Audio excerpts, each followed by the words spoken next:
Mlango wa 13. Katika mwaka wa 23 wa Yoashi mwana wa Ahazia mfalme wa Yuda, Yehoahazi mwana wa Yehu alianza kutawala juu ya Israeli katika Samaria. Akatawala miaka 17. Akafanya yaliyo maovu machoni pa Bwana, akayafuata makosa ya Yeroboamu mwana wa Nebati, ambayo kwa hayo aliwakosesha Israeli, wala hakuyaacha. Hasira ya Bwana ikawaka juu ya Israeli, akawatia mkononi mwa Hazaeli mfalme wa Shamu, na mkononi mwa Ben-Hadadi mwana wa Hazaeli siku zote. Naye Yehoahazi akamsihi Bwana, Bwana akamsikiliza, kwa kuwa aliyaona mateso ya Israeli, jinsi mfalme wa Shamu alivyowatesa.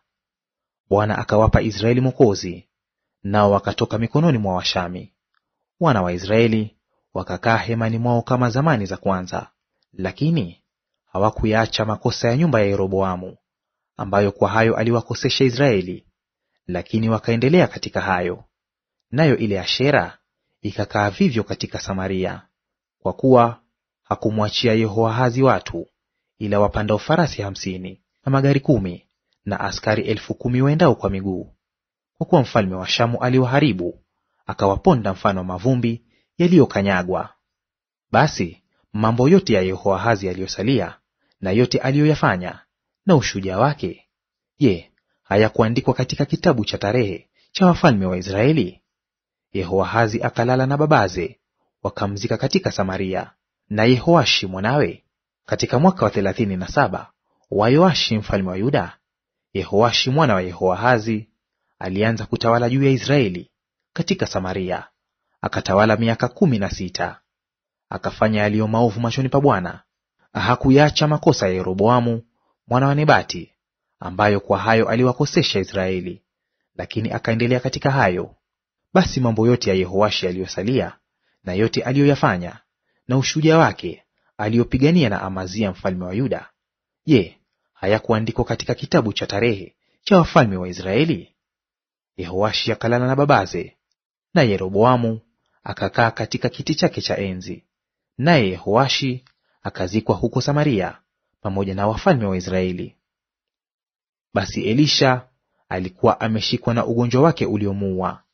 Naye Yehoashi mfalme wa Israeli akatelemka mtazame, akamlilia mbele yake, akasema, baba yangu, baba yangu, gari la Israeli na wapanda farasi wake. Elisha akamwambia, toa uta na mishale. Naye akatoa uta na mishale. Akamwambia mfalme wa Israeli, weka mkono wako katika uta. Naye akaweka mkono wake juu yake. Elisha akaweka mikono yake juu ya mikono ya mfalme, akasema, lifungue dirisha linaloelekea mashariki. Akalifungua. Basi Elisha akasema, piga. Akapiga.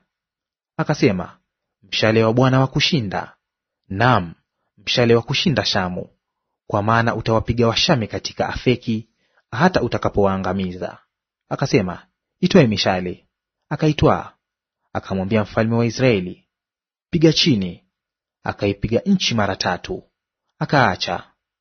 Yule mtu wa Mungu akamkasirikia, akasema, ingalikupasa kupiga mara 5 au mara 6, ndipo ungaliipiga Shamu hata kuiangamiza, bali sasa utaipiga Shamu mara 3 tu. Elisha akafa, nao wakamzika. Basi vikosi vya Wamoabi wakaingia katika nchi mwanzo wa mwaka. Ikawa walipokuwa wakimzika mtu, angalia, waliona kikosi, wakamtupa yule mtu kaburini mwa Elisha. Mara yule maiti alipoigusa mifupa ya Elisha, alifufuka, akasimama kwa miguu. Na Hazaeli mfalme wa Shamu aliwaonea Israeli siku zote za Yehoahazi, lakini Bwana akawahurumia, akawasikitikia na kuwaangalia, kwa ajili ya agano lake na Ibrahimu na Isaka na Yakobo, wala hakutaka kuwaangamiza, wala hakuwatupa usoni pake bado. Akafa Hazaeli mfalme wa Shamu, na Ben-Hadadi mwanawe akatawala mahali pake. Naye Yehoahashi mwana wa Yehoahazi akaitoa tena mkononi mwa Ben-Hadadi mwana wa Hazaeli miji ile aliyoitoa yeye mkononi mwa Yehoahazi baba yake vitani. Mara 3 Yehoashi akamshinda, akairudisha miji ya Israeli.